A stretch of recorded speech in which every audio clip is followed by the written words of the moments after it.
If you're a parent to a child with autism or anxiety and you want to start traveling as a family, but you're not sure where to start, this video is for you. Hey, I'm Laura. I am a mom to an awesome autistic teenager, a former school psychologist, currently a travel advisor, and a certified autism travel professional. My goal is to help families like mine travel with less stress and more enjoyment.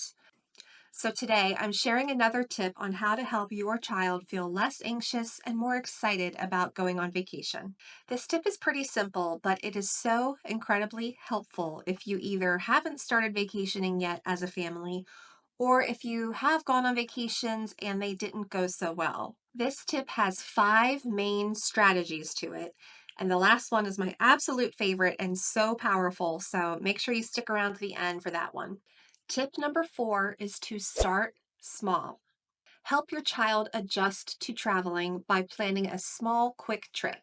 So, the first strategy for tip number 4, I'm calling it short and sweet.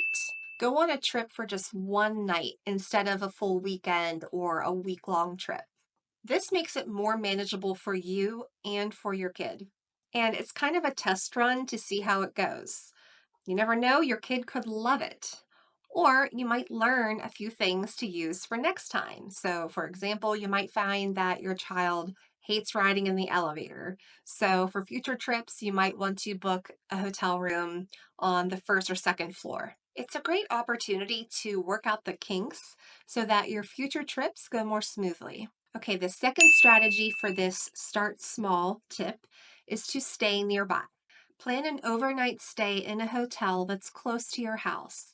And while that isn't that exciting, it is just a little bit of time and money to test things out, see how it goes, to help your child adjust to the idea of traveling. This is not the trip to also introduce your child to flying, right? Now, if you've already stayed at a hotel and it's gone well or well enough, and you are ready to fly, then I strongly suggest booking a short, non-stop flight to somewhere fun. And I've got lots of tips for helping your child and your family fly, so stick around, make sure you've liked and subscribed because that video is coming up soon. Strategy number 3 for the start small tip is to use a social story. This is one of my favorite, absolute, most critical tools that I've used over the years to help my daughter feel less anxious when traveling. And it's so important that I made an entire separate video of it. It's only about 3.5 minutes long, so make sure you hop over there and watch that. Okay, so strategy number 4 of the start small tip is to make the trip fun and special while also keeping a lot of things the same. And I know that sounds a little confusing, so hear me out. First, make it fun for your child by incorporating their special interests whenever possible. So, for example, if your child loves to swim, find a hotel with an indoor pool. Or if your child absolutely loves Sonic the Hedgehog, like mine does, maybe buy a little Sonic book or a special little Sonic toy and give it to your child when you get into the hotel room. By doing these things, you're creating positive associations when traveling, so that helps your child understand that even though deviating from the routine is difficult, it can also be really fun and rewarding. You can also bring some special treats to eat that they might not get to have every day. And speaking of food, a lot of neurodiverse kiddos have a small range of their favorite foods that they want to eat every day. So for this first trip, I think it's pretty helpful if you bring those foods with you. So it might be a good idea to reserve a hotel room that has a kitchen or a kitchenette so you can still prepare their favorite foods.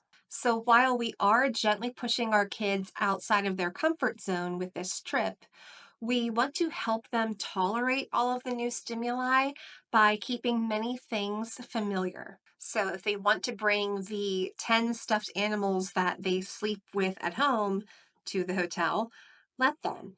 If they want to be on their iPad or tablet in the hotel room, let them. If they want to have their favorite foods, let them. The familiarity of the same foods, the same stuffed animals, the same videos, that helps them regulate their nervous system. And that in turn will help them tolerate the new and the different. All right, the last strategy is incredibly powerful, and that is Be the flight attendant, and I'll explain what I mean by that in a second. It's so important for you, the parent, to create a vibe of fun and relaxation. Even though you will likely not feel relaxed, you might feel really anxious about how it's going to go. Believe me, I've been there, I get it. We want our kids to feel calm and safe and supportive. Okay, so imagine that you're on a flight and the flight has some unexpected turbulence. You're probably going to look up, look around, and find the flight attendants on your airplane. And you're going to look at their faces. And are they being calm? Are they freaking out? They're most likely going to be calm. And so that tells you, okay, there's nothing for me to worry about. It's just turbulence.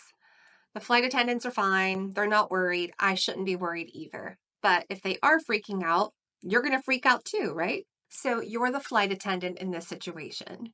Even if your child doesn't make eye contact all that much or read facial expressions very well, most kids do pick up on your energy, your vibe, your tone of voice, and of course the words that you say. So take some deep breaths, try to use a calm voice, and be positive.